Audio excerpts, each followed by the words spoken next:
Have I got any tips? What have you found to help me learn?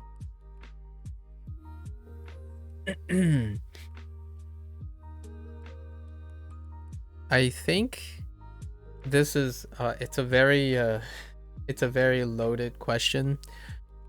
My often I like to ask the person a couple questions, right? Um Usually when I think about advice, I often think about the mindset behind learning a language. So, have you ever done anything where you had to consistently do it for a very long time? Like, what skill have you practiced for a very long time? May I ask? It could be a sport, it could be a music program, or like a instrument, something like that.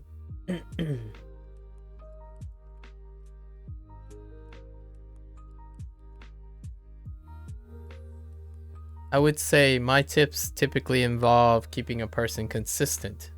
You do VFX editing for 2 years.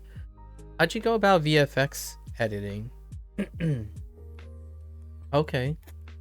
So in terms of VFX editing, I imagine do you learn things based on a task, or do you do some sort of structural work? How do I say this? Do you learn to complete a task, or do you learn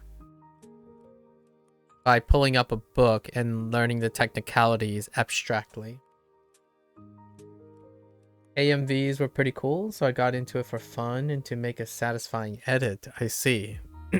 So all the skills you learn about, but the deeper I went on the rabbit hole, it got very professional. I see. So I imagine you pick up the skills for your needs. So like, hey, you have a great AMV idea, and suddenly you pick up the skills for them. Like, oh, I have this great idea. How do I do it? That's how you pick up your skills? Or do you sit down and start with the fundamentals of editing? Or sit down and just dry read how professional software works with VFX editing and all the techniques involved in VFX editing? I think oftentimes the tip I would say is to mirror what you do best, most consistently, and start from there. You have to start with the technical and stick to the basics for months. I would try, if that is very successful and allows you to be consistent, right? Since this is the skill you've done the most, being able to motivate yourself based on why you want to learn Japanese. Maybe it's read anime or watch anime, right? So I would encourage learning language and constantly focusing on the things that increases your proficiency in the thing you like about the language. So oftentimes the most consistent way to do this is on your off time. You can still have subtitles and whatnot. So if it's anime, for example, you learn language and you learn vocabulary. You're basically digging for vocabulary and lines and whatnot, and you practice those lines in order for it to be transferably applied to whatever motivates you. It could be watching anime, and back and forth. I think that would be a thing that would keep you consistent in learning Japanese. Not so much like how to learn grammar and all that stuff. The idea is the tip that I would generally provide is language is like your 2-year skill in VFX. So finding a way to want to learn Japanese in order to use it, everything else, in my opinion, will come after. Much like you went down the rabbit hole after you already had the motivation to do VFX, right? And then you stuck to the basics for months because you were motivated by the idea of cool AMVs, and then the rabbit hole comes after. So I would probably structure whatever way you can to capture that same feeling. Yeah. So my first thought was learn phrases that will typically come up in anime. Like, even if you have no context whatsoever, look for those phrases in the context of your Japanese learning. So things like, I hope Ohayo gozaimasu, right? Arigato gozaimasu. Nani, kawaii, kakui. There are kind of lots of phrases that occur very often, and they are usually phrases that most of your language apps will, whatever you're using to learn, will probably introduce very early. And framing all that stuff around will keep you consistent, in my opinion. Far more consistent. And once you get that foundation, everything else seems very trivial. Like you establish the habit, and the habit just takes you all the way, right? That's kind of how I feel about learning Japanese, right? That would be my advice. I don't really focus on if you're learning the knowledge portion. Most of the time I stream and talk about is how to motivate oneself to be consistent, form habits, maybe even change habits, and then try to make it as enjoyable as possible. And not to make it sound like it's a sprint. It's not a sprint to learn Japanese, right? Enjoy.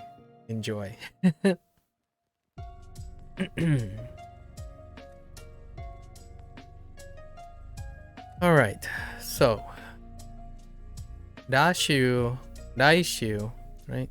Raishu, I don't like this phrase. Dekakimasu. Dekakimasu ga. Not the phrase, but the kana. Dekakimasu. Dekakimasu ga. Raishu dekakimasu ga. Do you go out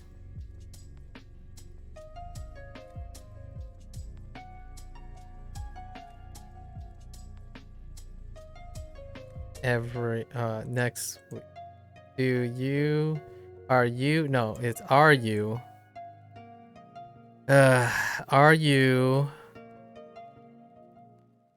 going out tomorrow? Going out next week.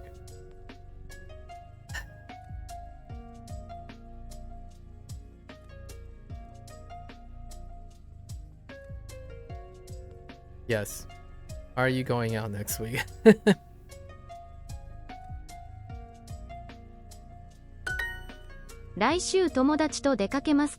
Wait, there was another solution. Okay. 来週友達と出かけますか? 来週 Okay. 来週友達 I heard 友達友達と出かけます出かけますか来週友達と出かけますか? Okay. Yeah. 来週友達と出かけますか? 毎週花さんと走ります。毎週花さんと Oh, this is the new one. 走ります Okay. 来週花さんと走ります Okay. I run. Wait. 来週 I run with Hana next week. Whoops. Yeah, every week. Oops. Wait. Now this is the present. Interesting. No. Yeah. Now this is interesting. Hashirimasu.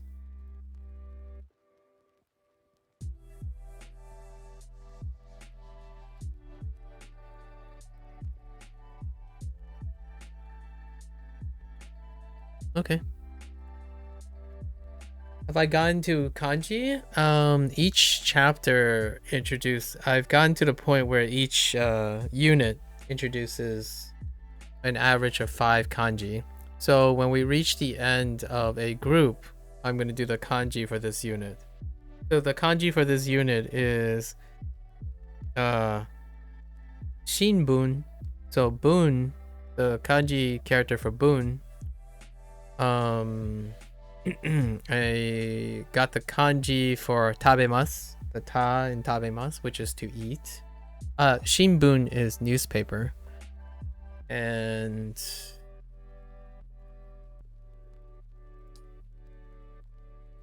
I was expecting to get nomimasu sooner. We didn't get, they kind of show you what the characters are. There are 2 kanji that I have not quote unquote unlocked yet in this unit.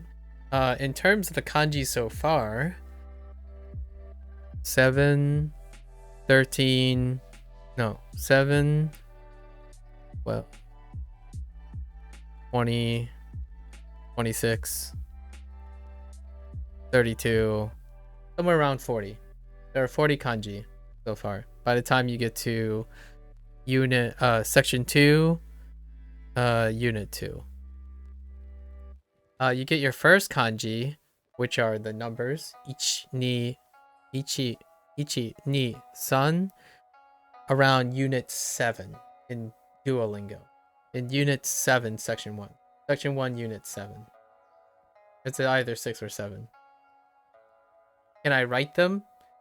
In the kanji section, they actually show you how you write them, those characters. And yes, I can write those.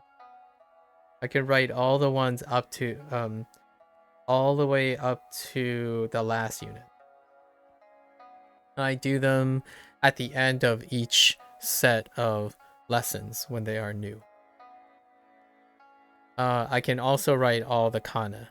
That was one of the first tasks. So you probably have used Duo long enough to, when you did the 2 lessons, they told you to check out the hirakana section. So what I did was, in all of section 1 for a while until I cover all the hirakana, was I do 2 sets of lessons, then I do a full set of hirakana, which is 5 to 6 repetitions. So every 2 sets of lessons, hirakana again.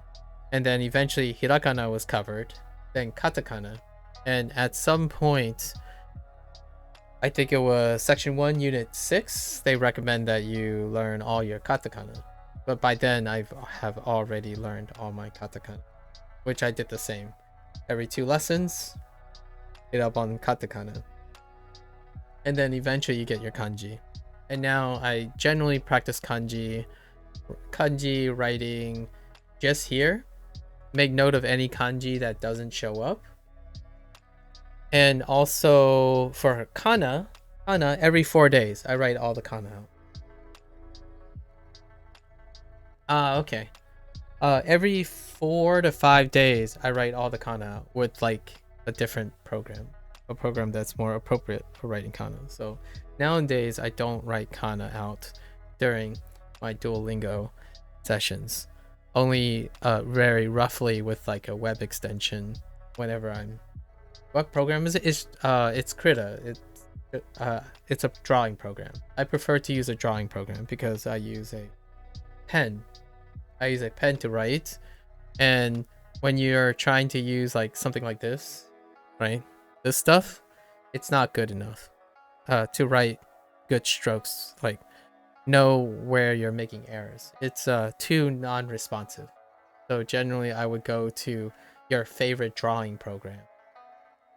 Be it like Adobe Adobe Illustrator perhaps, or your Procreate, something that is more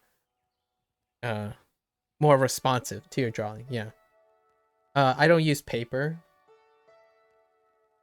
I don't have paper on me, so I typically just go to a drawing program and write it down. So every 4 days, I do the entire panel. You know, in Duolingo, the character section, how it's organized, that's a very traditional way of organizing them. So I do that. So all of the hiragana and the katakana every 4 days. It takes about 2 minutes. 1 minute for each set. So you go through your A E U E O, and then your ka ke ku ke ko. Just keep going, and your sas, your etc. So every 4 days. Only recently have I done this. After section 1, I think it's almost encouraged to at least occasionally write all your kana down. Although my goal is not writing per se. However, it's nice to keep up with writing. It gives you that extra layer of memory for your kana. How do I keep motivated to not miss a day? Some of the stuff that's my focus here. So for me, I have conversations with people, and I actually, after my stream is done, I learn about the interface between English and Japanese. The reason why I'm motivated is that I want to see how many different methods and techniques I can add or extract from understanding how Duolingo is designed and how, like, what its shortcomings are or what it lacks to complement it. And most of the time I have conversations with people like yourself. In this manner, this is how I spend most of my time, motivated. So I learn something in order to be able to explain it. And then once I go offline, I already read and listen to a lot of multicultural stuff. So English and Japanese commonly comes up. So does Mandarin. And that's how I'm motivated. I always come back online for some stories and then typically I want to do 12 lessons. 12 lessons a day on a full day, and 6 lessons on Wednesdays. And all that extra time in between is communicating with people. So a lot of times people tell me stuff about Japanese, and I spend time expressing what I know, and we exchange. So lots of stories, lots of jokes, lots of talking about getting people excited about learning language or investigating and delving into their motivation. For me, I'm a motivation hog. If there's any skill I have that's above average, it's not this. I'm not a great linguistics person. I'm not a great video games thing. The one thing that I focus on is people's habits. So I typically focus on people's critical thinking, problem solving, and life skills. So how do I stay motivated? It's my hobby. My passion is to understand all the different ways to motivate someone and like have them have a healthy relationship with. So for me, it's a walk in the park to not like humble brag, I suppose. It's a walk in the park to be motivated. It's a different story to master something. I generally don't end up mastering. However, I always have a great time doing so. So in this case, more or less, the long story short, motivation is probably one of my skill sets. Not so much being good at things, but being able to be motivated. Lots of tricks. So when you ask me what my tips are, my first tip is really understanding. Oh, and also I have a healthy relationship in putting people in the storage lockers because they're very rambunctious, so they get timed out all the time. Yeah, Tommy's in the storage locker for being a sassy person. But generally, if you want to find motivation, there's a lot of dialogue that perhaps I could participate in with you to get you motivated. You think that's the secret to getting... I think the word getting good at anything, I would probably say for myself, it's the secret to getting satisfied at anything. You could easily become a master. Yeah. So I think if you ask me, am I comfortable for not being a master at anything? It's generally because the secret is I become satisfied at whatever I do. So, and that leads to a healthy well-being, right? And you become self-motivated, so you're often not compared to other people. So oftentimes when people offer lots of advice, I invite them to offer advice. Generally speaking, I'll take all their advice and create something of my own. And I think that's why I hate learning new things. I never at the level I want to be at.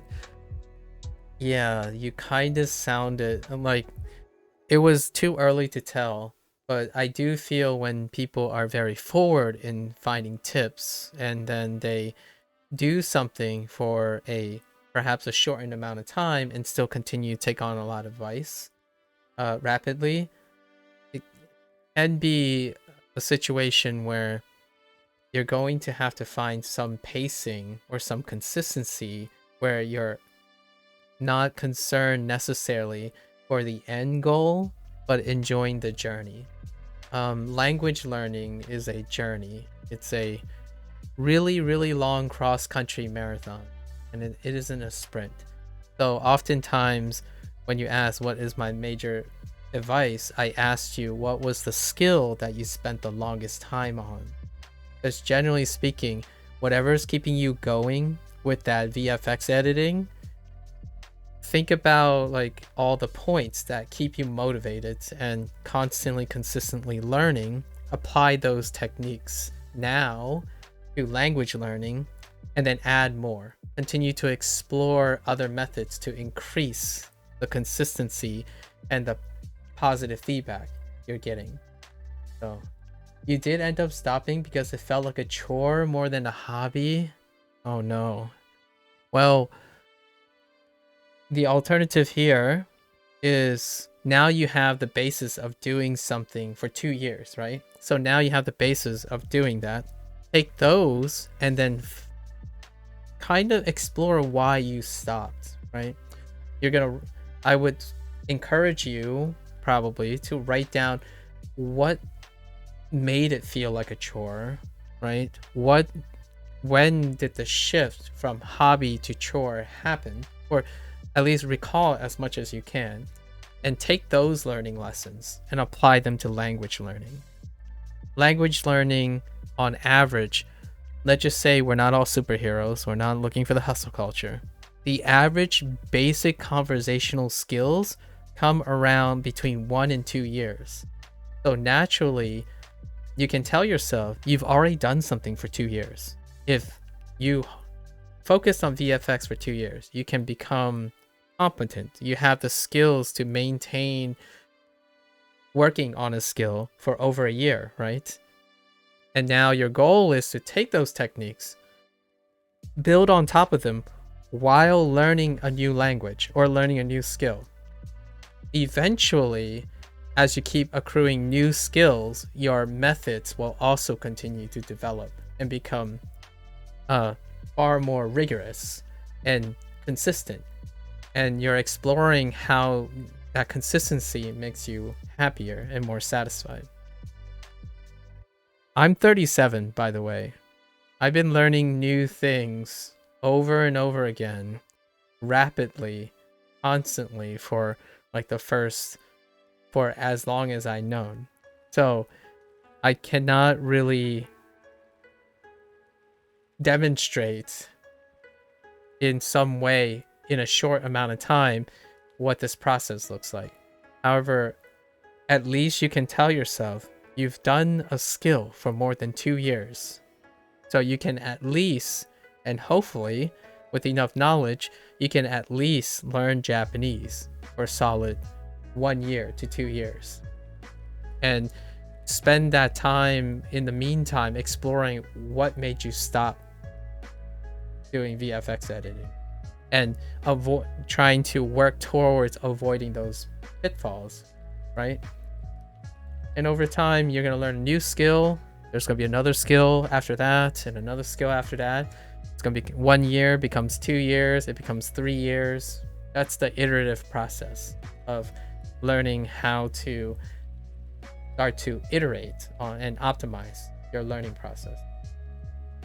Obviously, you can also ask someone you trust, a friend you trust, someone you speak to on a daily basis, to also offer, like, oh yeah, you know, to point out something.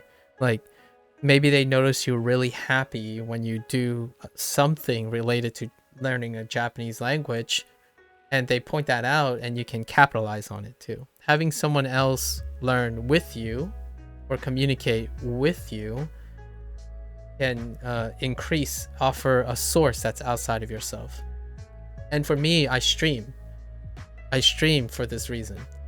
In fact, most of the time, our critics, people come on to criticize Duolingo, and that's a motivation of mine.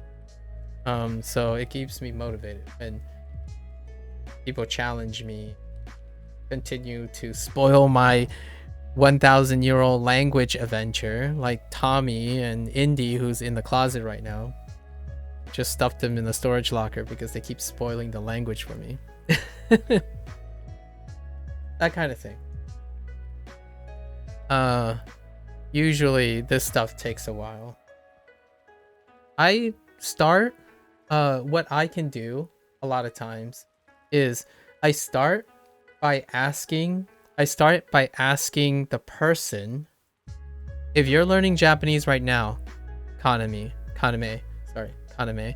if you're learning language right now and you're doing something maybe overlapping with what I'm doing, what I can offer is I like to ask that person. Again, this is a high fail rate. However, if I ask that person frequently enough, they become habitual in understanding that their life is interesting.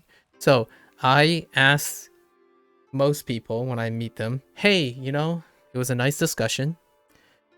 Tell me about something interesting. Remember, the next time you get up and you do something that's related to what I'm doing, hold on to that. Ask yourself, how can you make it sound exciting and interesting, and then share it with me, or share it with a friend, or share it with a family. The more enthusiastic you become, you get a second motivator. That's the motivator that I'm trying to describe that keeps me motivated. When I learn something, it's not just because I'm learning it for my own benefit.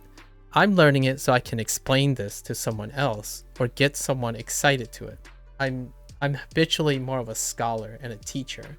So everything I learn, I'm already thinking about how I can best express this and encourage someone else to do so. So my reflection in that is I always challenge the people that I know over time, basically nagging them repetition. No, it's not direct. I'm saying like, hey, what'd you do today? And if I keep getting, it's okay, it's fine, nothing special, and I get to know this person, I'm going to push harder. I'm going to slightly push their buttons and say, well, there's got to be something interesting. What was your favorite phrase today in Japanese? Like, did you discover anything interesting? Like, because everything is interesting to the person who's not living the life. So when younger kids, I encounter this a lot. When you're learning something and you're always focused on learning, you encounter a lot of younger people who get caught up in the chores, like the monotony and the mundaneness of their regular practices when they start to practice instead of actively learning. So my challenge to them is I tend to get them to feel excited that even their regular activities, they still need to know how to explain that and make it sound exciting to me. So I am a stranger, it'd be better if it was a friend or a family member who you're encouraged to try to excite them.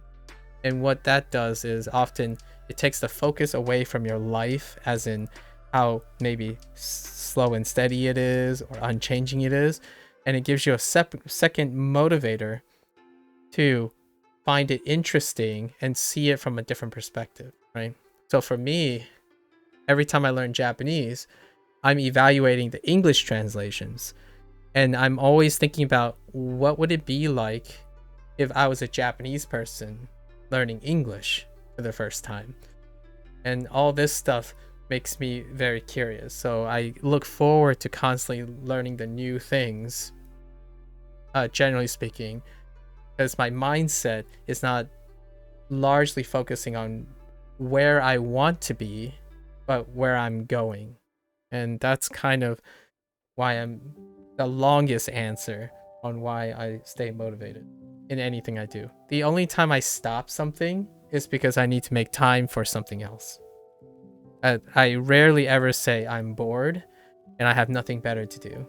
Ami and I talked about that phrasing a little bit just now, and I don't enjoy it. It saddens my heart when I hear people who have hobbies and they stopped because it became boring and it became like a chore or grindy. The word grindy is another word. And usually my goal is always, whatever I'm doing, how do I make it look like it's not a grind, right? So if I can do this for 31 days and not feel like my enthusiasm waned, I don't know if my enthusiasm waned. It leads up to like the people I talk to, opinion. Generally, I like to say my motivation hasn't ever waned. So yeah, if there's anything I can offer you, if you're starting your Japanese learning language, every once in a while, maybe every 3 days or 4 days, come back, use some of that Japanese, and tell me about the things you don't like about Japanese. You do like, whatever floats your boat. The idea is you're expressing it. As long as you're expressing it to someone else, it can be an outside force that helps you motivate yourself. And if you have great friends, invite them to learn Japanese with you. I actually convinced a couple people to continue learning Japanese only to inform me about it. So that's kind of nice. Kind of nice. Wait, Tommy, you're a little bit older than me? Go back in the closet. I have so many more hobbies that I barely have time for anything. That's cool though. Having too much, Tommy. Having too much, to me, is still more auspicious. Like, not to downplay what you're saying, but having too much is still a lot more. It's a lot more auspicious than someone who's struggling to find a new passion. And I think it makes sense because you're a little bit older than me. I think the older you get, the more experience you have. It just feels like sometimes if you had the energy to do so, a healthy older person would generally feel like they do not have enough to do anything. On the flip side, the younger they get, the oftentimes I encounter younger people who are they're searching. They're constantly searching, and they bounce one at a time, right? Where you start with one thing, and if it stops, you're looking for a new thing. And instead of the staggering effect. So while I'm learning Japanese, I'm practicing my psychological approaches, and I'm also practicing my speech, right? And I like Japanese. I do consume Japanese entertainment. There are so many layers of motivation that it would take hours for me to just go write about. That motivates me. So unless my voice dies or I have explosive diarrhea, it's not going to stop me from using Duolingo the next day. So physical limitations can stop me, but generally speaking, that doesn't happen. Pretty healthy. Hopefully that helps, Arane. I think one of the things that I say, this is personally biased, you can find advice anywhere else. Before you decide to learn more things or find another hobby that will hold you over, it's highly encouraged you spend some time, maybe with someone you know, a friend, and gather your thoughts about what makes you want to do those things, like all the stuff that makes you happy, and then find a clever way to make that next thing hit all these marks. And then during that time, while you're learning this new thing, you continue to build on that. Yeah, learn how to learn through this hobby. Exactly. Start with that. And that is the only thing I peddle in the stream. Like, as a streamer, as a content creator, whatever you want to see me as, that is the first thing. Learning to learn using activities. Nothing can really supplant that. So when you can do that, rarely is it a concern about how hard something is. You stop worrying about how hard things are, how long things take. You just know you're going to have fun and you can make it work. And when you get to 30, 40 years old, I doubt you're 30 or 40 years old, but usually for older people, they're like, yeah, I see what you mean. If they're successful older people, and they're healthy, we're all, in my opinion, just kind of on the same page with this. Rarely do you start something and you think to yourself, it's not going to work out. When you get to that point, it's understanding your life skills. Learn how you learn best, how you can motivate yourself for now, and continue improving upon that. So continue improving upon that. You can pick up anything you want.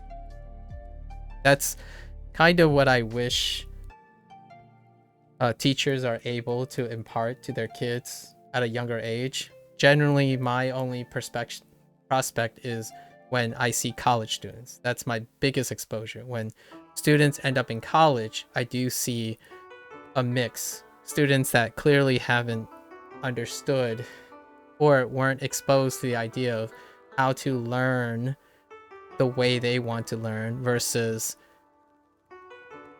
just doing it, like because they have to. Doing it because they have to. A lot of things you can have to do, you don't have to hate. You can learn to like it because you know how to always look at things that work for you. And in Duolingo, that's pretty much all the conversations I have. Someone would say, oh, Duolingo doesn't do this, doesn't do that. And it's like, you're right, it doesn't. That seems very time consuming. Like for Japanese, I have to plan out thoroughly how to balance the right type of learning and put in some sort of fun aspect. Like not just for this hobby, but if I did it for numerous things, it would take forever. It will take very long at first. So one thing I have to encourage one to think about is you're not going to be the same as you're doing it. So it's kind of like if you go for a run today, it's going to be slow. Tomorrow, it might not be as slow. The next day, it might not be as slow. So the idea is, instead of concerning about how long it will take, when you do something, you'd be surprised how less and less time it takes to do something. You become more and more efficient. And when you become more and more efficient, you end up actually having more time to continue investing in new things. So lots of these strategies that I had now did not exist for myself when I was 16 or 18. I juggle way more strategies now than I did in 16 in the same amount of time. So at some point, things get faster, much like editing.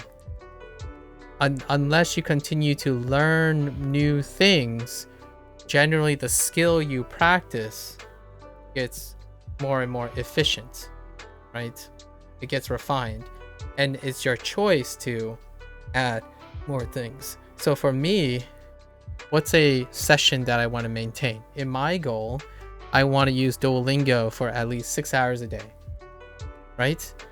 And usually 1 to 2 hours of that is practicing a skill I already use. And then the other 4 hours is willy-nilly anything. That's the inefficient, non-practice part. And then fast forward a week, that new inefficient part has become part of my 1 hour routine, 1 to 2 hour routine.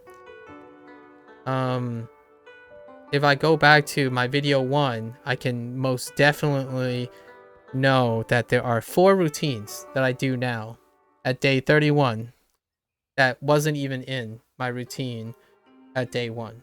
So almost every week, I've added new routines to my build. So I've actually liberated more time learning with Duolingo and making more time for other things. And I continue to add, so my time stays consistent. But with the routine will always change. How do you plan them and update them? I go along. I test them for a little bit and see if they work. One routine that I start with is total recall. In the first 30 minutes of every session, I try to recall as much as I can without an aid of association, right? Then another routine was the routine I told you about, where at the end of every full lesson, I'm going to do kanji writing, which I'm about to go into. I think this is close to the end of this session list. So I do them for a time. If they seem great, they just get add on. And what happens is the time gets faster and faster. So I don't reach my upper limit. And my end point is flexible. So the last remaining 2 or 3 hours, it can end at any time. I can choose when to end at any time. So I leave enough extra time to introduce new ideas while maintaining a consistent core. And that's usually how I frame it. So I've come to now find out that I make enough time for 12 lessons. If it gets longer, for example, if the lessons get too long, then I'll have to adjust that, right? Maybe it's not 12 in the future, it'll be 6, right? Yeah, you can also adapt and change the routine. At the beginning, you will probably have very different one, yep. And then after a couple months, the idea is expect to want to change and adapt your routine, as opposed to needing to predict the future and predict everything is going to happen according to plan. Your goal now is to know what you can do now, use that plan, and you'd be surprised how if you focus on improving the plan over time, there are things you'll notice that you'll keep, and there are things you'll notice that you won't keep. And that's the idea of constantly learning new things, learning how to learn while you're learning something, right? I know one feeling about this is the idea that how fast are you going to move? How long is it going to take?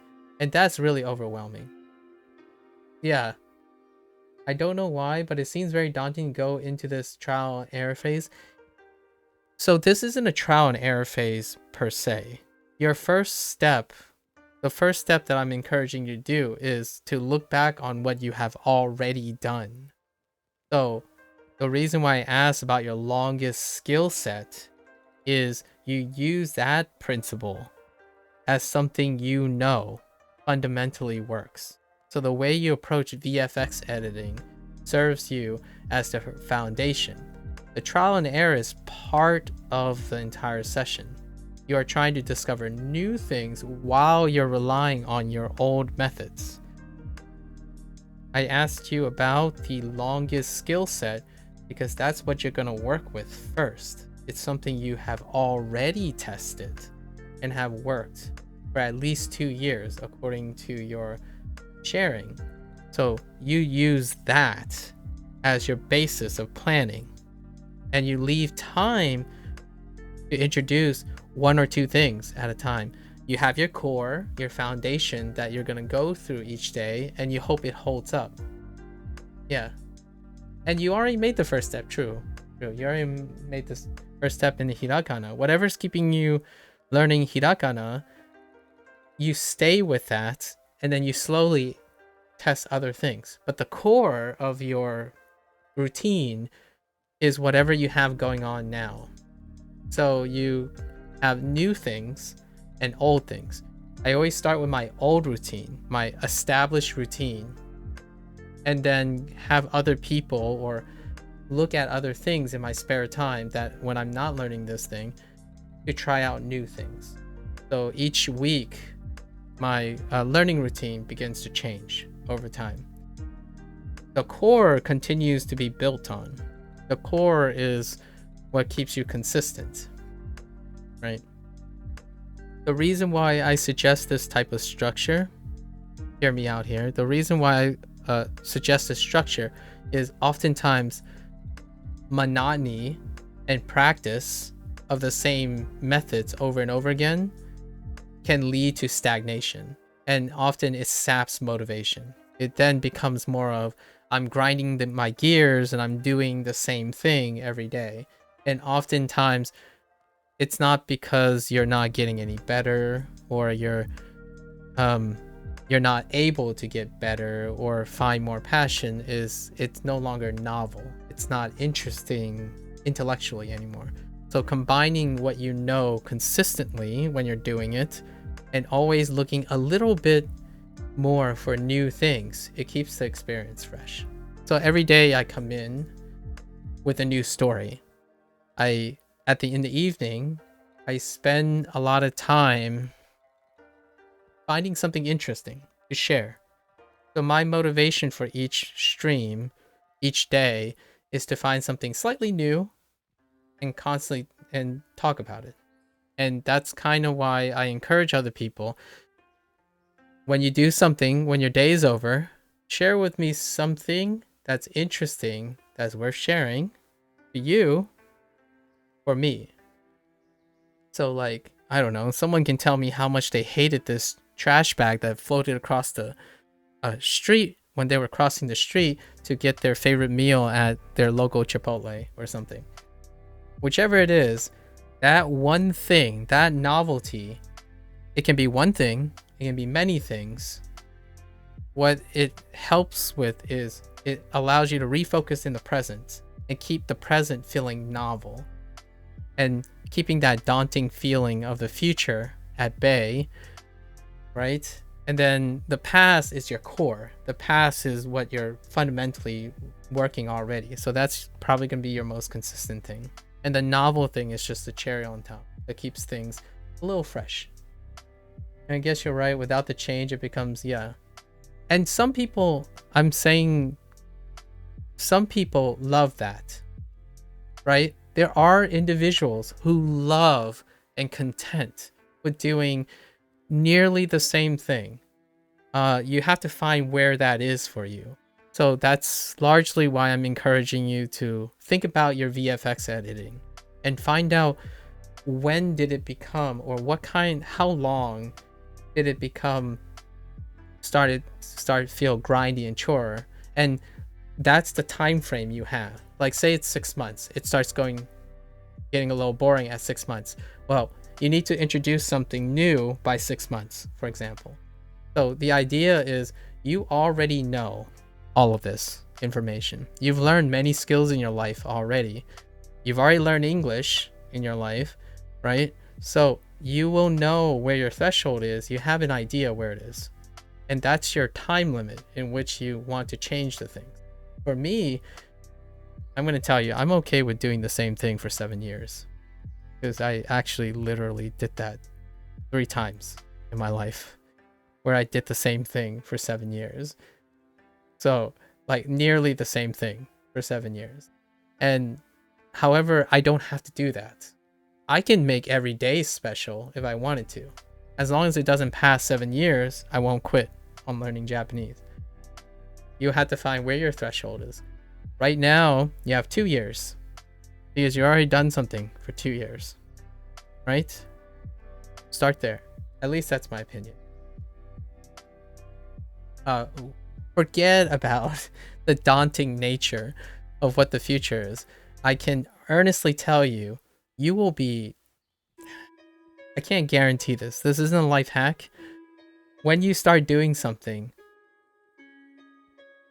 oftentimes when someone feels like whatever they're going to start takes too much time, when they stop focusing on how much time it takes, right now, as in with your skills, with your person, the way you are now, you will think it's more time.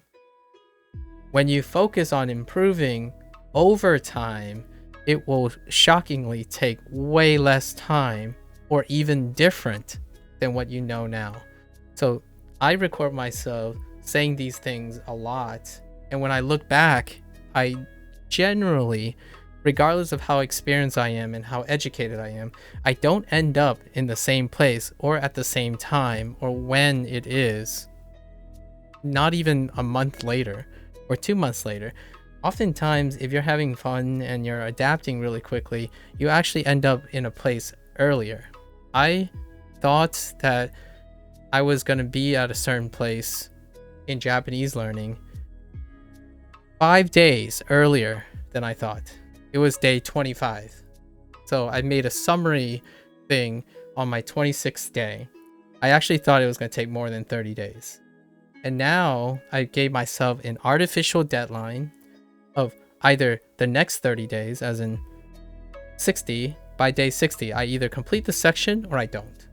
And what happened was, it's relatively in the same place, but generally not in the exact same. And I had way more things that I learned outside of Duolingo. My plan was to stay with Duolingo, as in only use Duolingo, but now it's completely different. Duolingo is the source of inspiration to do everything else outside of Duolingo. Like other things I can do because I see what I either have or don't have in Duolingo. That kind of thing. The heck with daunting. You got this. Right? The heck with being daunted by tough task. The most daunting task I've ever done was commit to a career that took 15 years to realize. And I'm not in that career. So presently I'm not doing that career.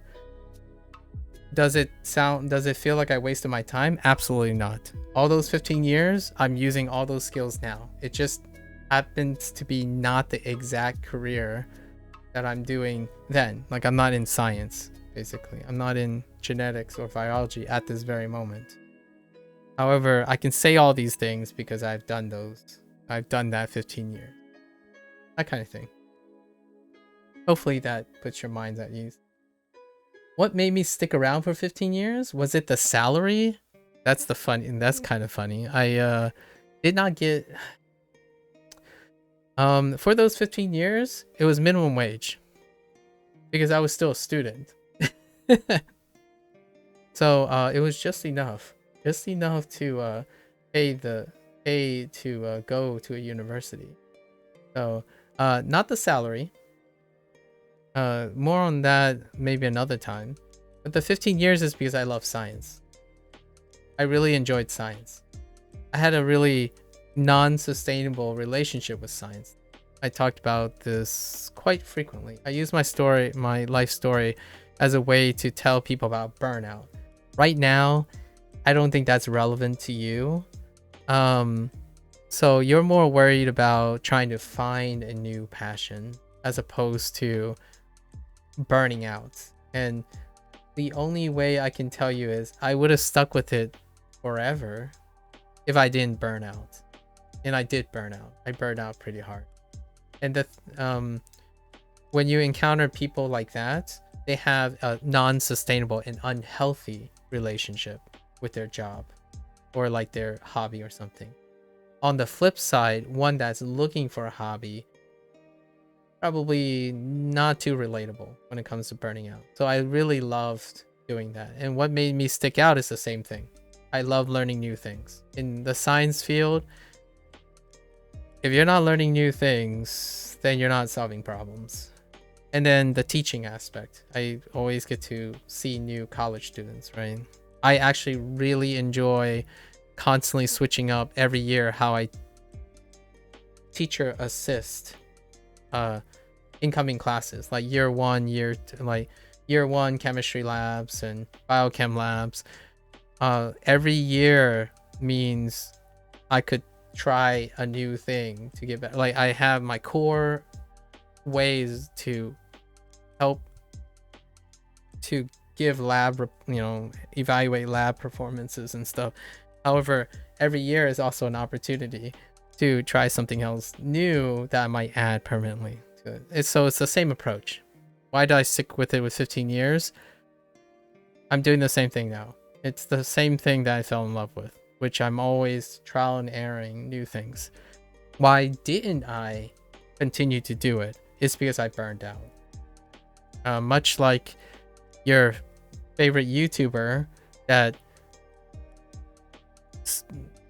did many beautiful things and they say it's time to step away after like 10 years.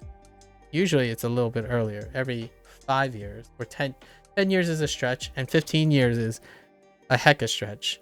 So most successful people know when to emotionally step away. That's the opposite problem. The thing where you absolutely love something, but you're just exhausted. Your performance is dipping and you're constantly looking for bigger and better things, continuously going up, but your performance is dipping because your health is declining. That's the burnout situation.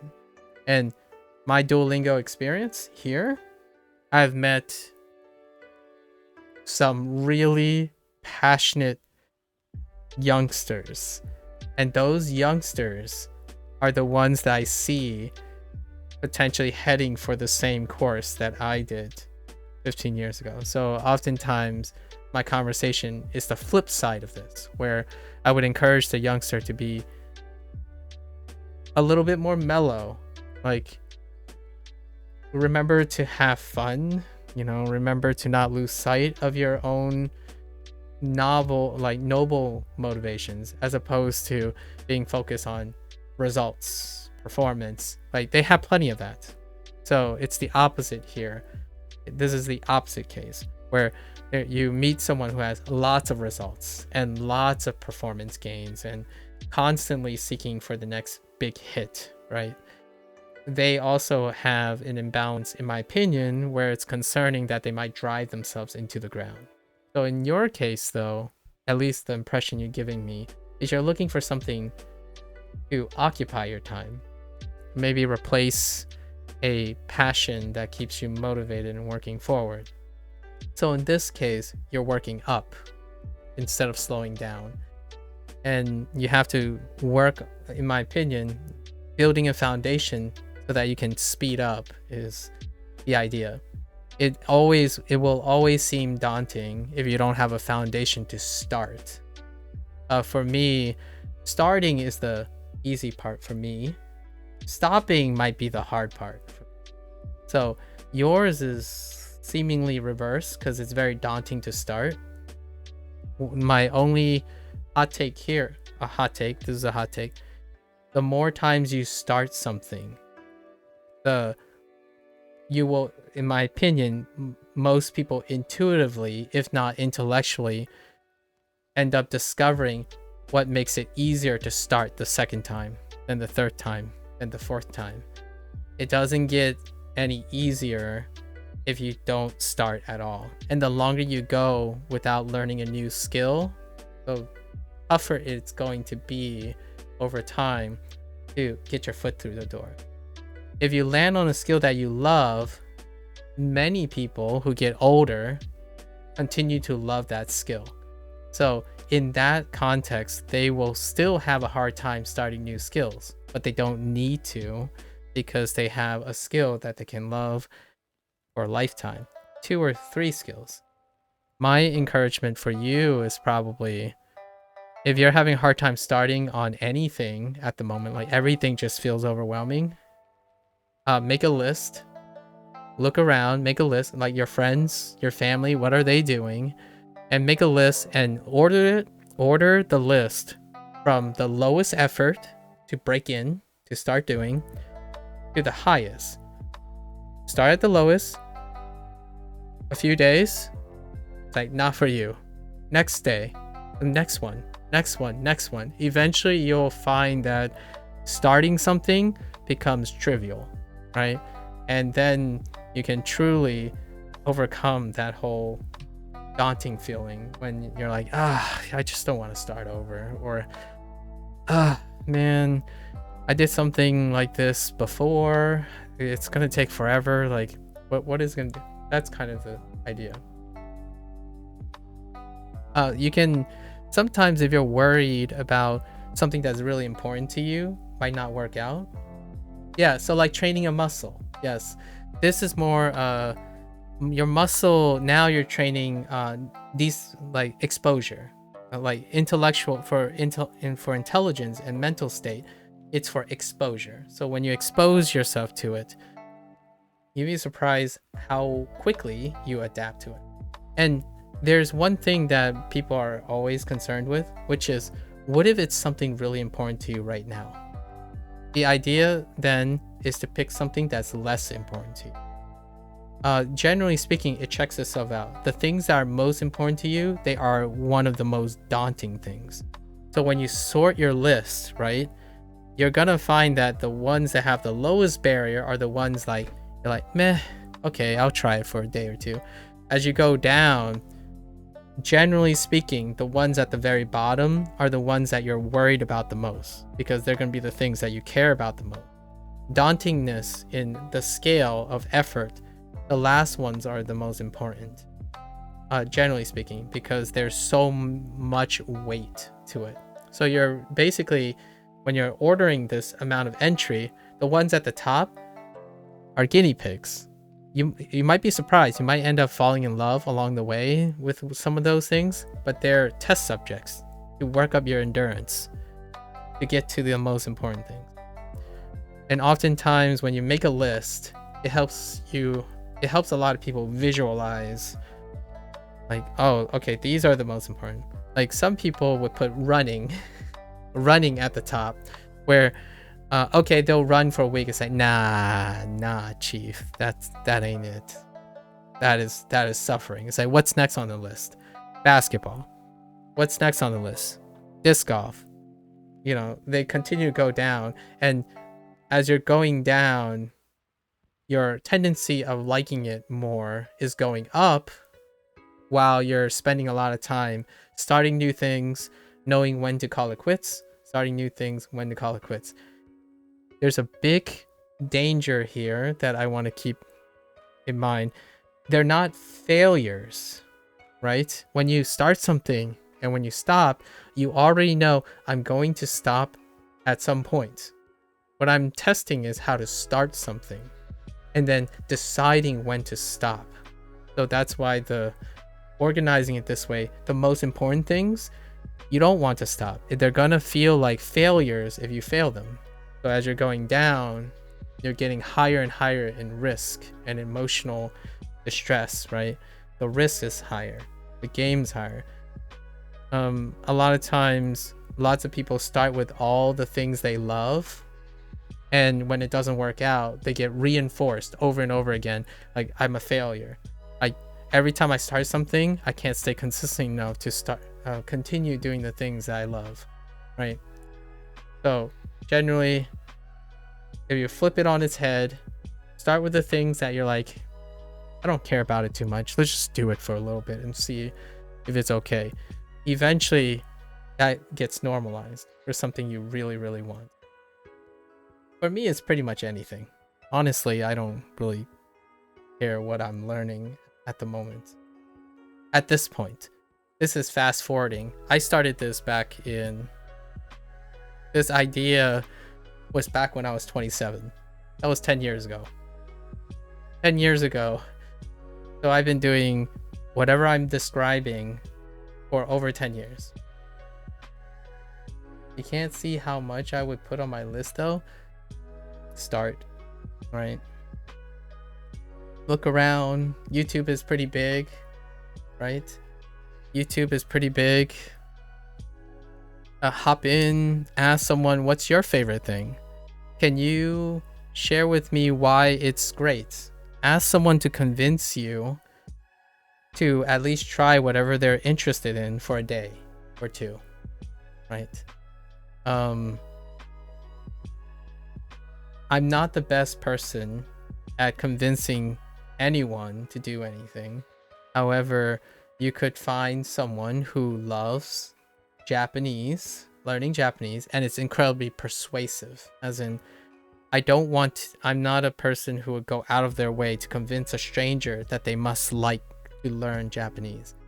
There are people out there, so maybe listen to their take. Like, what is it about their thing that they're doing is super provocative? If you're convinced, give it a few days and say pass or not, yay or nay, and have other people put in the effort then to try to convince you they belong on the list. Like, yo, this game is so hype, it belongs in your list. And give it a go. Provided you have the resources to do so. There's always the whole pragmatic, if you have the resources to do that. Somewhere I've seen a statistic, when you learn a new skill for 20 minutes per day, after 1 year, you will have 100 hours of experience and you'll be better than 90. Yes. It's kind of like it kind of bleeds into like the whole 80-20 rule and whatnot. The idea is the beginning portions give you the highest return, and it kind of transfers to all the skills too, like the skills of how to start something.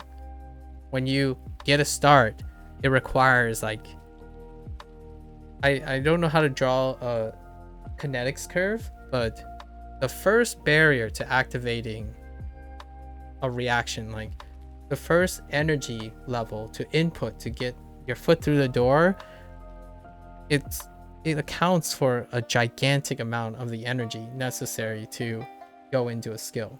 So even if you can do that part, it will teach you a lot of things about yourself.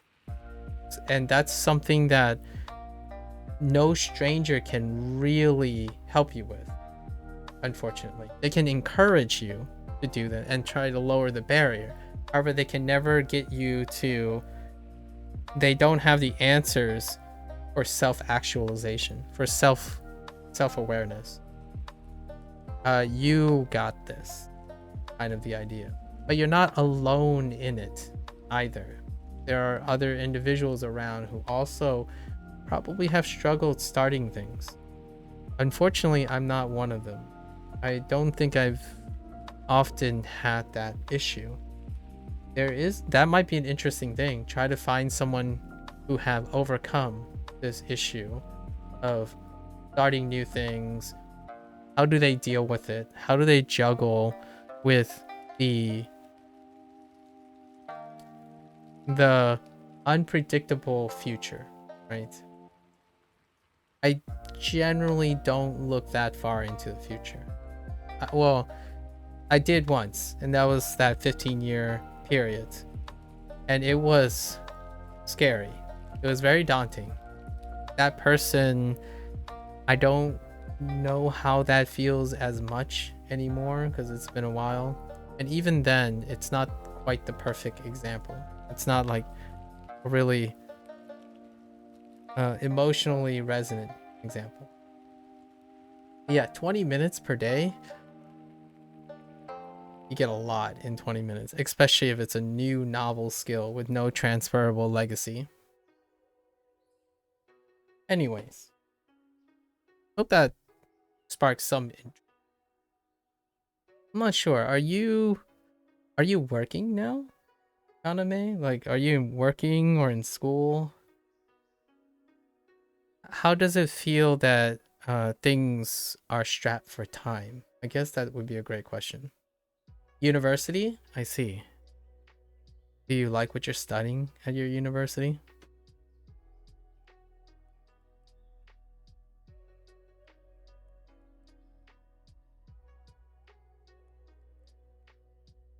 Oh, you're at your final year. Oh, I see.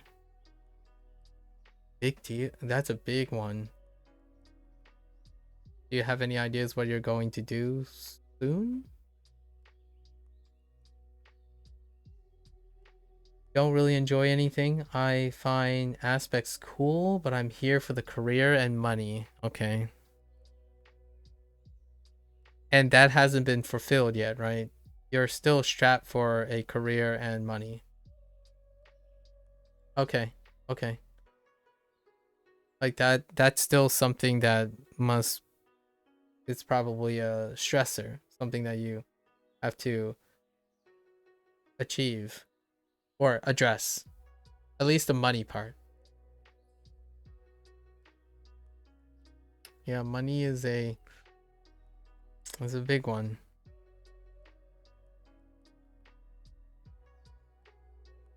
Are you going to convert on your career? Or is that what you're doing right now? Exploring prospective paths. 来週ケンさんと話します。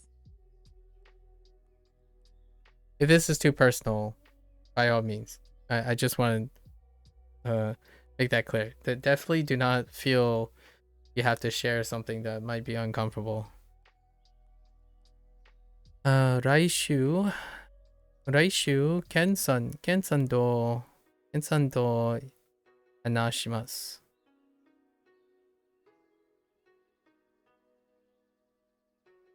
Nope. You'll stick with this career? Okay. The straight and narrow since I spent all this time on the degree?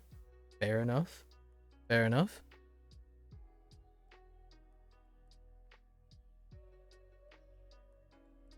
So Japanese is a side hobby, right?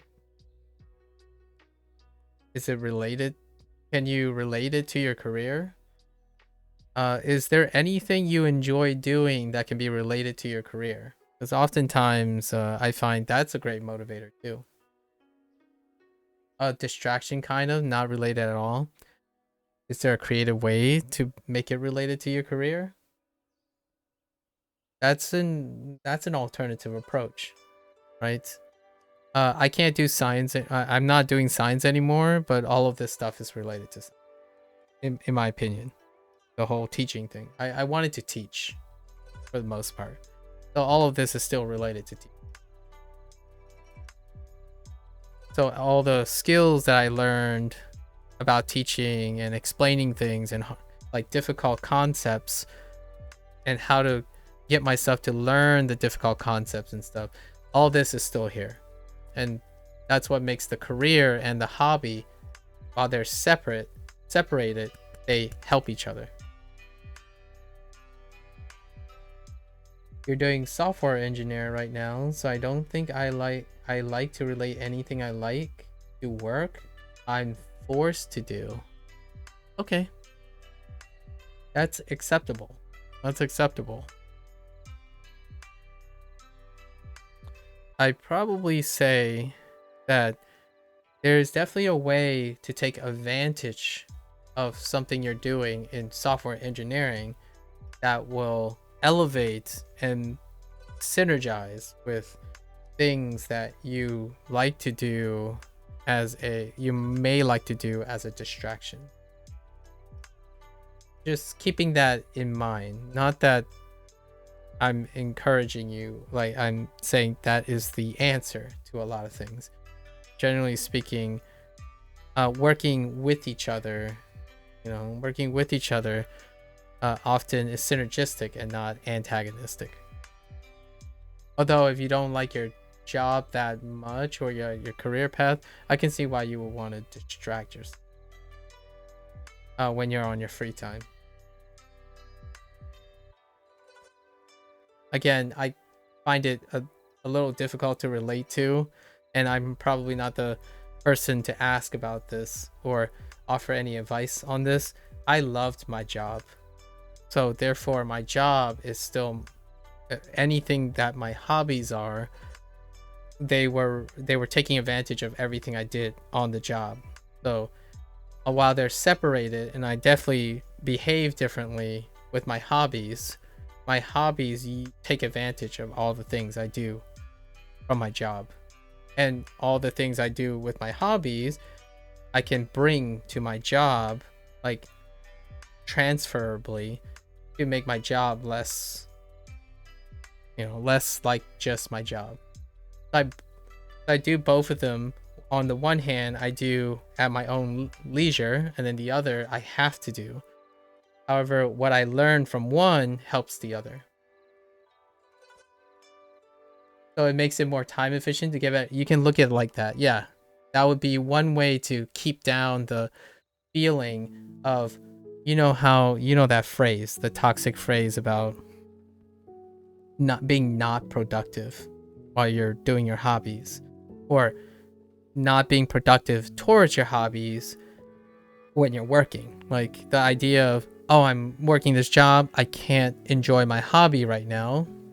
And then I'm working on my hobby, but I'm not working productively on my career. If you find a way to navigate, it's kind of like making you feel like it's time efficient to get better at your hobby, because your hobby helps you with your job, and your job reciprocates that to the hobby. So most of the things I like, video games, learning language, it all dealt with scientific learning.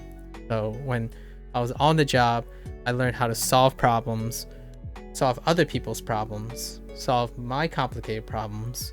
And the stuff that I do have no answer, so I have to come up with the answer.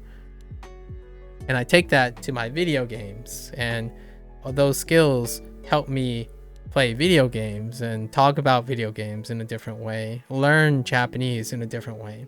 So every time I'm doing my hobby, I'm technically developing skills that I know that will help me with my job.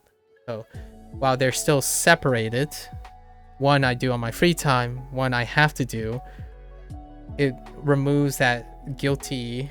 A lot of times people feel guilty or of like either not being efficient with your time or stuff. So sometimes when you're challenging yourself to connect what you like with what you have to do, you might end up like myself. This is why I love my job, because my hobbies and my jobs are connected in a positive way as opposed to a negative way. I don't think my hobby is taking time away from my job that I have to do, and I don't think the things I have to do is taking away from the things I want to do. That kind of thing. It's a work in progress though. What I mean is, it's a work in progress for most people. I'm not going to give you the idea that it will just be solved overnight. The idea is to remove that stigma that you always feel guilty for doing your hobbies while not working on your job. And then when you're working on your job, you just don't want to be there because it's preventing you from enjoying your hobbies. Right?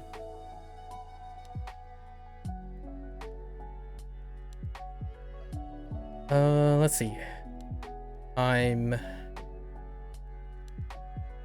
Yeah. You don't have to do the mindset, obviously, just an idea. It's to share an idea, a possibility.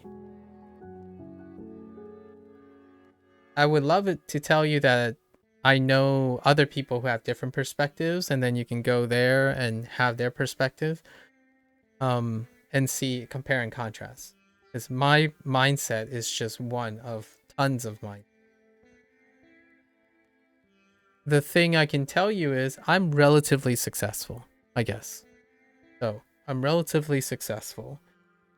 I burned out at my peak, so there's that.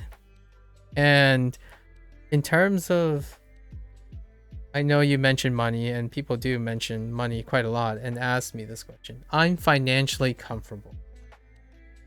The things I want to do that makes me happy do not require a lot of financial support. So usually I'm speaking from a position where I am financially comfortable. Do I have a day job? The answer is no. Do I have a career?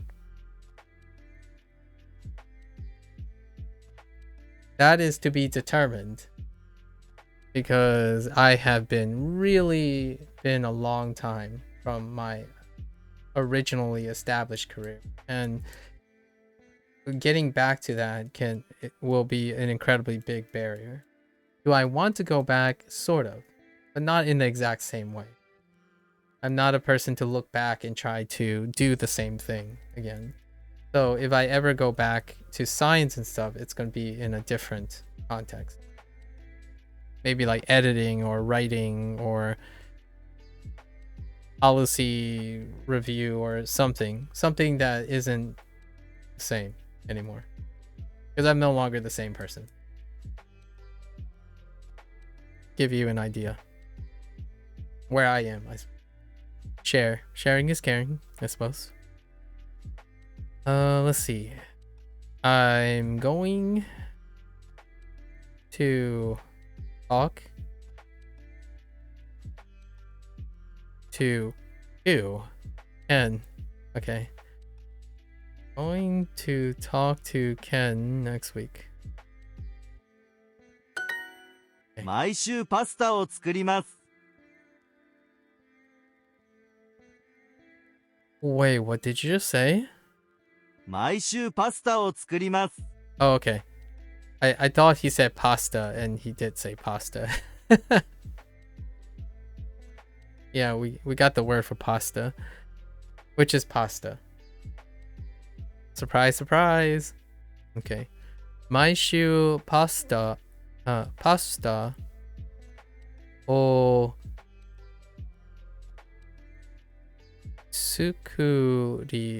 作ります。 Oh, 作ります. Oh yeah, that was from yesterday. 作ります. That's right, to make.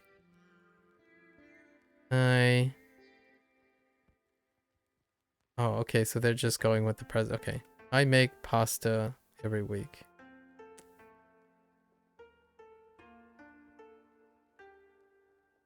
My shoe pasta or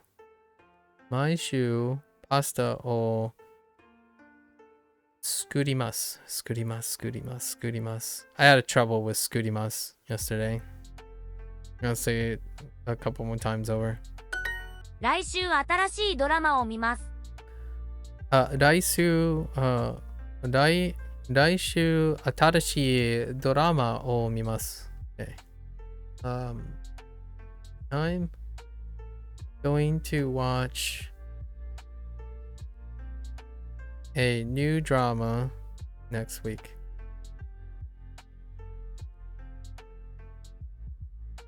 Article check. Done. Attributive form, check. Predicate, check. Topic, check. Time, check. 来週姉とお茶を飲みます。来週姉とお茶? Interesting. Ocha o nomimasu. Oh, hey, there it is, nomimasu. We got the nomimasu. The no in nomimasu. Okay. That means we unlocked our third kanji here. So. Alright. Let's see. I'm going to drink with my ane, older sister. I'm going to drink, oh no, I'm going to drink, I keep forgetting, green tea, ocha. I'm going to drink green tea with my older sister next week. Huh. This kind of reminds me of young cha, right? I would just, yeah, young cha next week. Newai. Waikyang Kosita.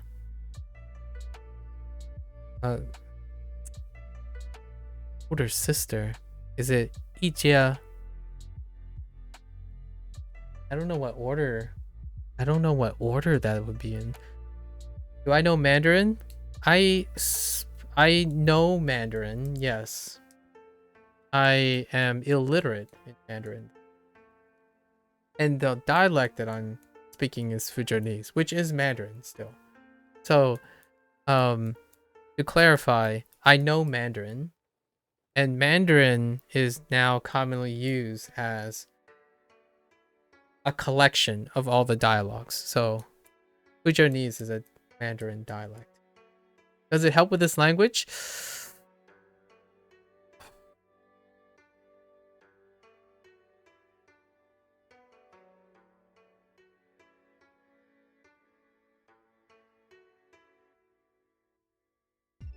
Not really. Not really. If you're listening to me speak, I only know how to speak Mandarin. So, the writing portion, I have no idea, but the speaking portion, no, not really. I like to connect it though. So, yes and no. I connect Mandarin with Japanese. If you're a mechanical person, not much of Mandarin pronunciation will help.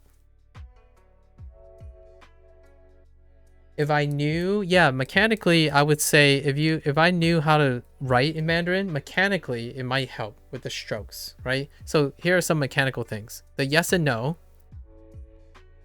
If you want to go and talk about mechanics, you know, like just mechanics, focus on mechanics, like writing.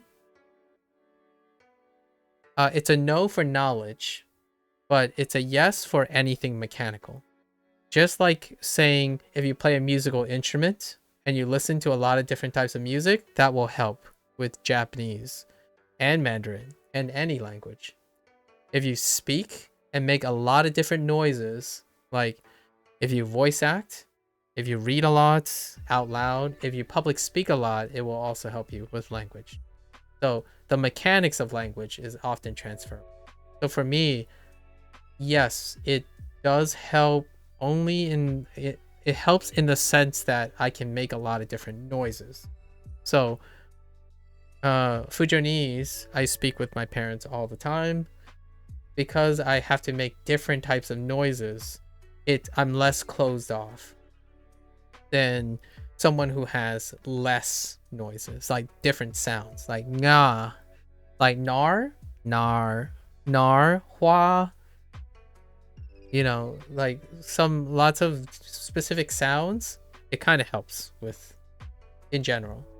So it's kind of like if you need to lift boxes, well, if you did push-ups, it'll probably help you lift boxes because you're probably your muscles can at least do minimal, like have a higher baseline.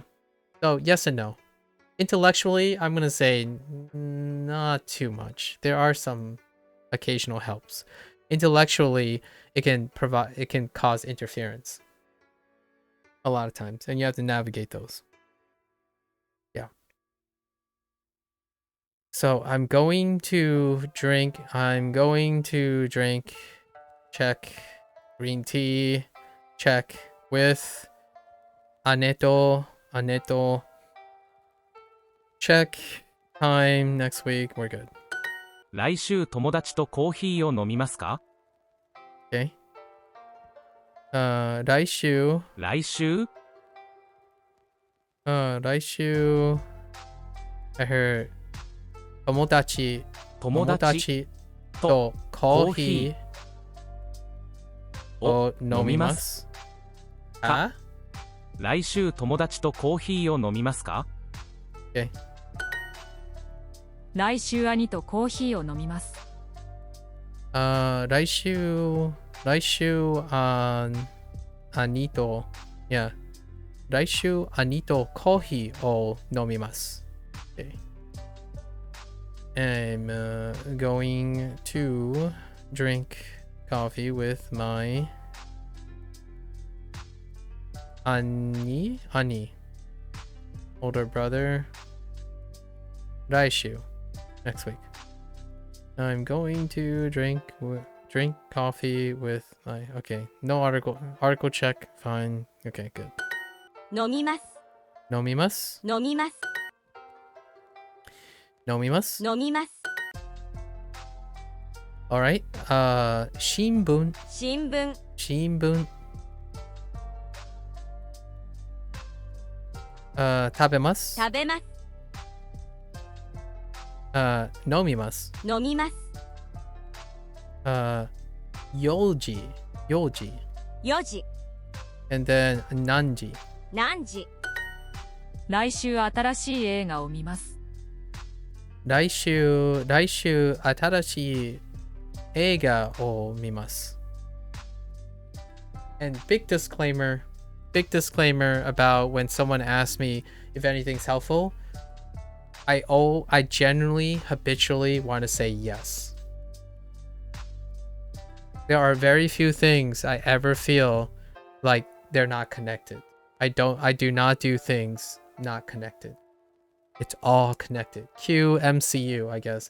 Cue the multiverse theory. It's all connected. When I do things, my goal is always to connect as many things that I've ever learned into the skill. It's not productive to me. It doesn't feel productive to me personally if I shelve a skill and then learn another skill without bringing that skill in. So how do I relate this to Mandarin? I do it myself. I intellectually associate to Mandarin. Every time I learn Japanese, I start learning about English grammar again. I've learned more about English grammar in the last couple of days than it's been 10 years, maybe 10 plus years since 6 years. The last time I wrote a scientific paper, that's probably the last time I was concerned with English grammar.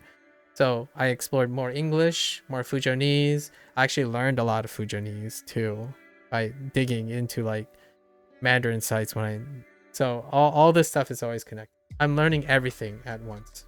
When I'm learning Japanese, I'm also learning about English. Again, I don't shelve my skills. The way I learn is slower, because I'm not learning one thing. I have everything on the line. If I learn Japanese, it's helping me know more about English. If I learn Japanese, it's helping me be able to teach English to Japanese people. And the vice versa.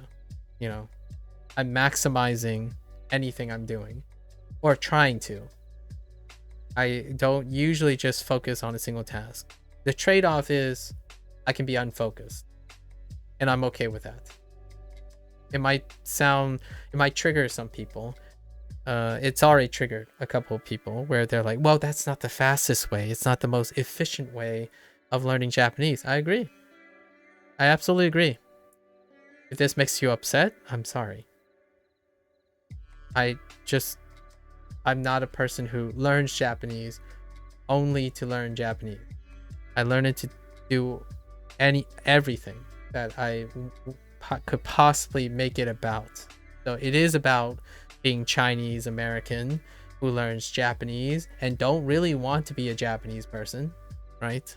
It is about a video gamer who likes a gamer who plays a lot of Japanese games, also watch anime and read manga, but talks to their parents in Fujonese. So how do I relate all that? Jiane, when you say jiane, if you say jiane instead of jane, you can say all right, okay then in Fujonese. So if you think of jiane and you can inflect the pitch and say jiane, jiane, going down, you just said a phrase in Fujonese, for example. That kind of stuff. It's a lot of fun to find all the connections. And Japanese is super fun when you learn katakana, because every time you learn katakana, there's a chance you'll recognize the word, and oftentimes it's English that they choose. Like Duo often choose English, like jusu, anise. Like how do they get that? I can see there is a beauty in the journey. Yeah. Katakana is a treasure trove. I'm telling you. Like, two guys. I forgot who the two guys is. They explained to me what homu, like homu. You might be thinking, wait, homu. that's not a English word, and it means platforms, like train platforms, right? Train station platforms. But the full phrase is puratura. I think it was like something like puratura homu. Like, so the whole thing ended up being platforms, or something like that. And I was like, oh yeah, I hear it. But fair enough. Fair enough. So every time I go into a new lesson, like a new unit in Duolingo, it's an opportunity. What hiragana are they going to pull out, and what katakana are they going to pull out? And so far you get things like tennis, soccer, scatto. I think the newest one was dagio, which is radio. Dagio. That was a little weird. And then newspaper was not the same, which was pretty funny. Newspaper is shinbun, right? So I remember most of these things because I'm looking for things to look forward to. There was another cognate somewhere. I call them cognates, but they're katakanas. They're adopted words. There's things like someone explained to me what consento. Yeah, associations make them stick more. Yeah, for memory associations is a wonderful technique. And then when you can say it, hear it, that's what you do. Do you not do flashcards to make them stick even more? I do not do flashcards most of the time. Duo uses a flashcard technique already. So when they use boxes like this, and they do like pairing, matching, and pattern orienting, that's the only aspect of flashcards that are no longer what I do automatically. So like I do them automatically. So I don't really use flashcards. The flashcards are in my head. I typically use flashcards. So I do orient them in a flashcards. It's nice to write them down though. So I do use that. And Duo makes that flashcard thing. The thing that Anki offers more than Duo is that Anki can be as detailed as you want. So while Duo is entertaining, it's also restrictive. Like the pattern recognition is only so much depth, right? In Anki, you can fully customize anything. And you also have the entire community who makes as detailed flashcards as possible. So if you're going for depth, Duo is going to struggle with that because it's a prescribed way of connecting. Although I do that rest by myself. So all the associations that I make are in my head. So when I think of what this is, I combine it with all the stuff. I might do Anki in the future, just to see what it's like. It's been a while since I used flashcards. So like, for example, I make inappropriate things too.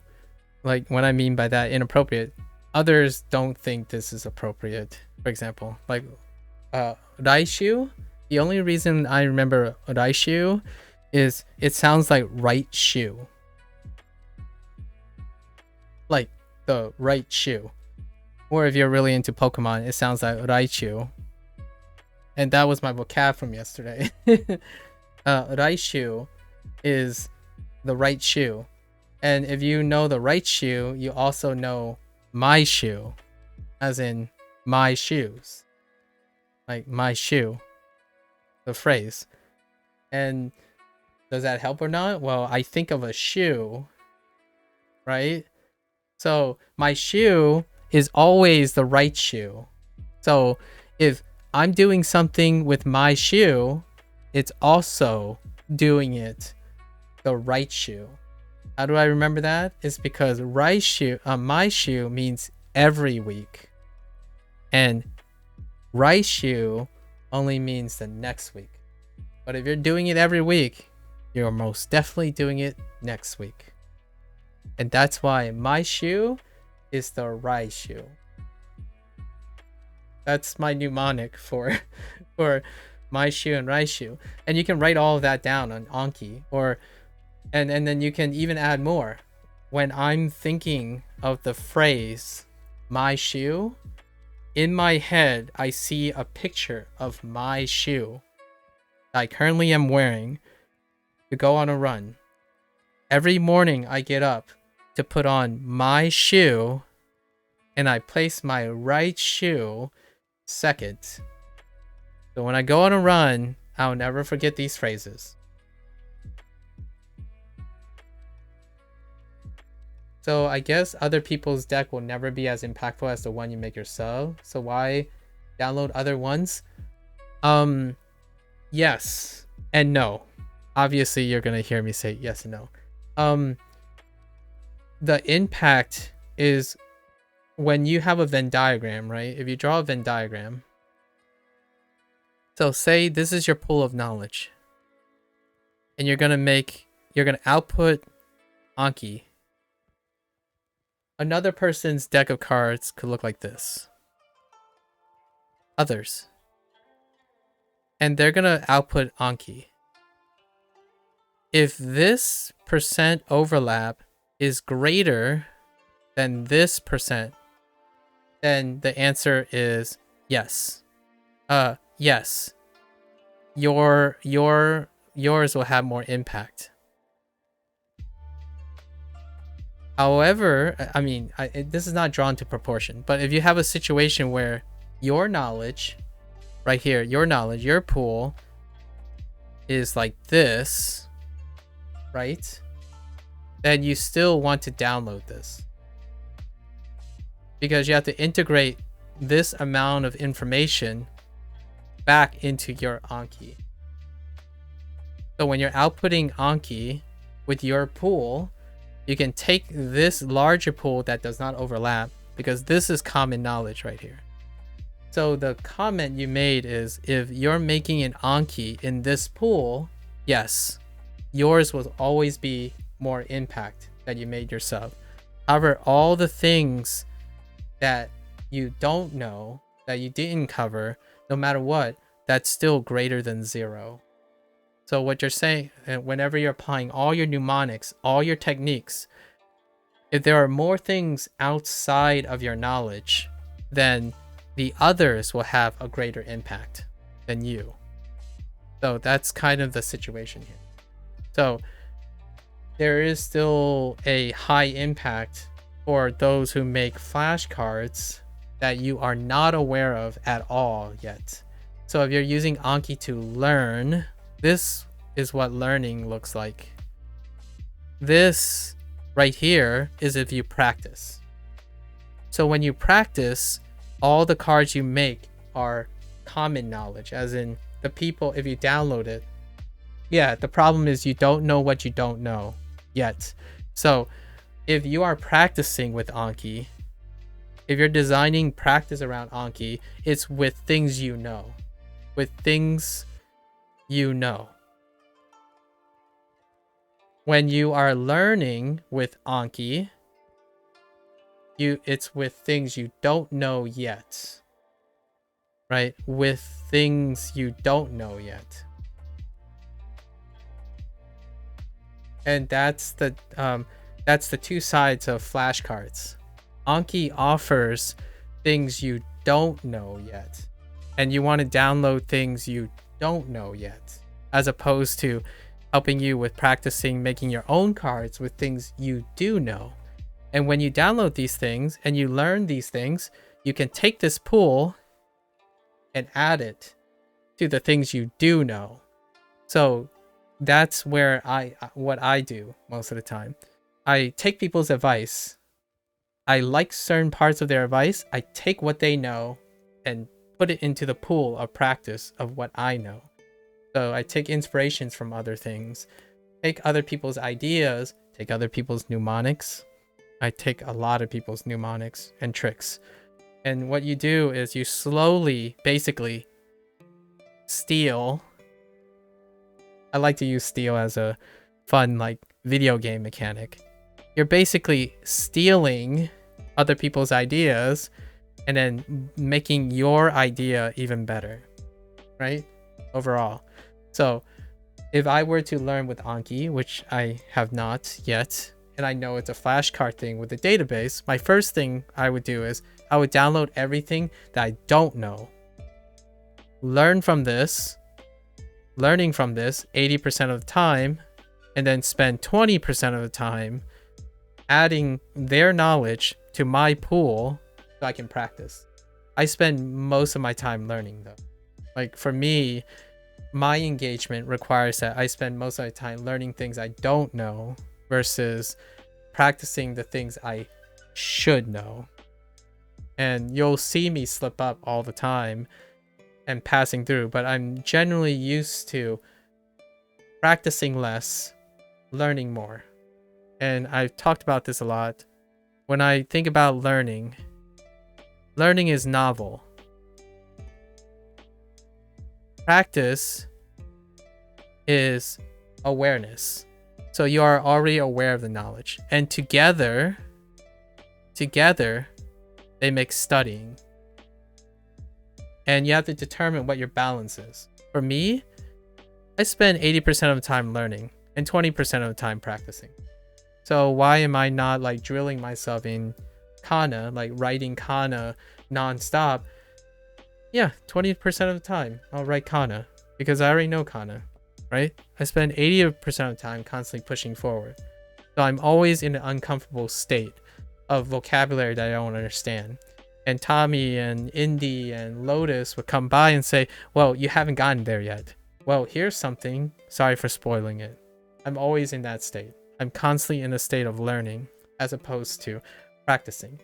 I do practice, which will come up with kanji. So most of my practice now is for kanji. 20% of the time, if I'm doing something I already know, it's probably kanji. Yeah. And Anki, a lot of people, I would say, use Anki to practice. I probably would use Anki to learn most of the time, not to practice. As in, oh, I forgot something, but I already knew it at one point. That's practicing. I would just keep getting new words. And then maybe I'll go back 20% of the time, but I would probably push forward in new words. Eventually, this percentage is going to go down, right? It's going to go down and practice is going to go up. And you have to know your threshold. When you practice, it can stagnate. It can make it feel like you're always doing the same thing.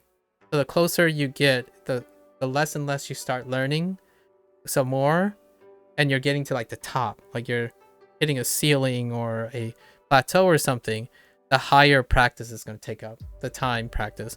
And that feeling of doing the same thing will begin to grow. It will continue to expand. And eventually you can decide, what am I going to do? Well, when I reach about 60% learning and 40% learning, actually, I'm probably going to go down to as low as 80-20. So 20% learning, 80% practice, I'm moving to Mandarin. And I'm going to use natural acquisition. An approach called natural acquisition for Japanese. So I'm going to use it like I use English, basically. And I'm going to move to Mandarin. And then I'm going to move to Spanish. If this continues the way it is. It doesn't really matter because there might be a video game that it wedged in there somewhere. So the idea is I don't stay if I'm spending most of my time practicing. I'm not a person who practices a lot. I'm a person who focuses on learning. If I forget things, so be it, right? If you're afraid of forgetting things and like turning over things, a lot of times this takes priority. Practicing takes priority. If you fear you're forgetting things. Generally speaking, I don't have that fear. I learn a lot and I keep the things that are important to me. So all the things that aren't, I'm not concerned about. I'm not going to go practice things that I'm going to forget naturally. So I take whatever I can from the Japanese language, basically, and I run with it. I take whatever I'm going to learn from the Japanese language and apply it to Mandarin, and then apply it to Spanish. Just like I'm applying English and Fujianese. I actually know Spanish, to some extent, and I still actually know Mandarin to some extent. So I'm already taking whatever I know in learning Japanese right now, and then taking it further.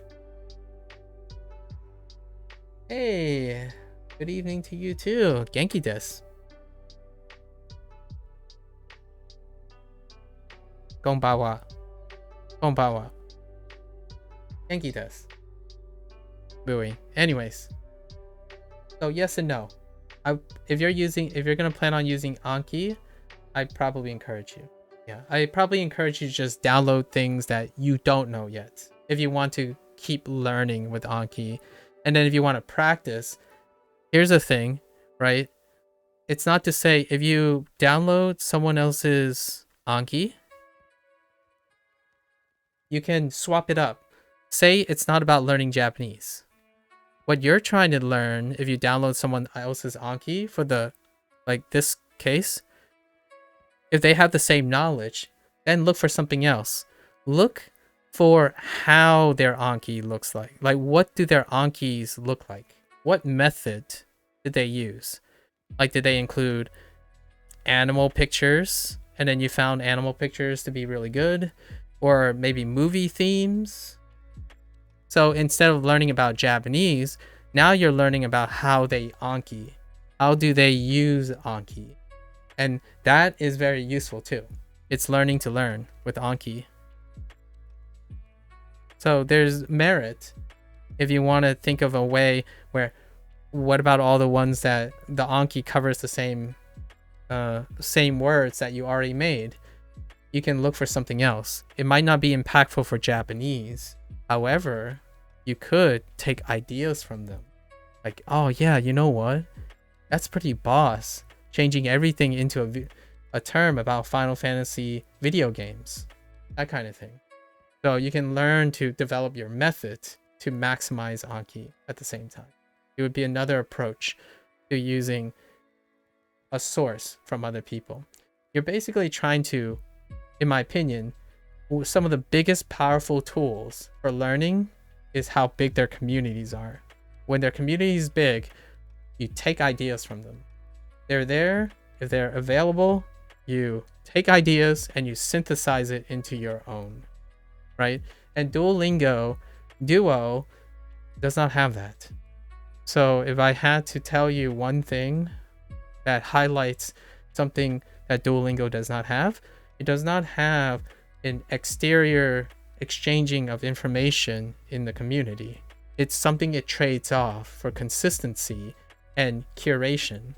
So there are pros and cons to the approach Anki takes, and there's pros and cons to the approach Duo takes. And for me, I'm not strapped enough where I feel like my learning techniques are boring or it's not enticing enough yet. So I'm not tackling the question of Anki yet. Hopefully that helps.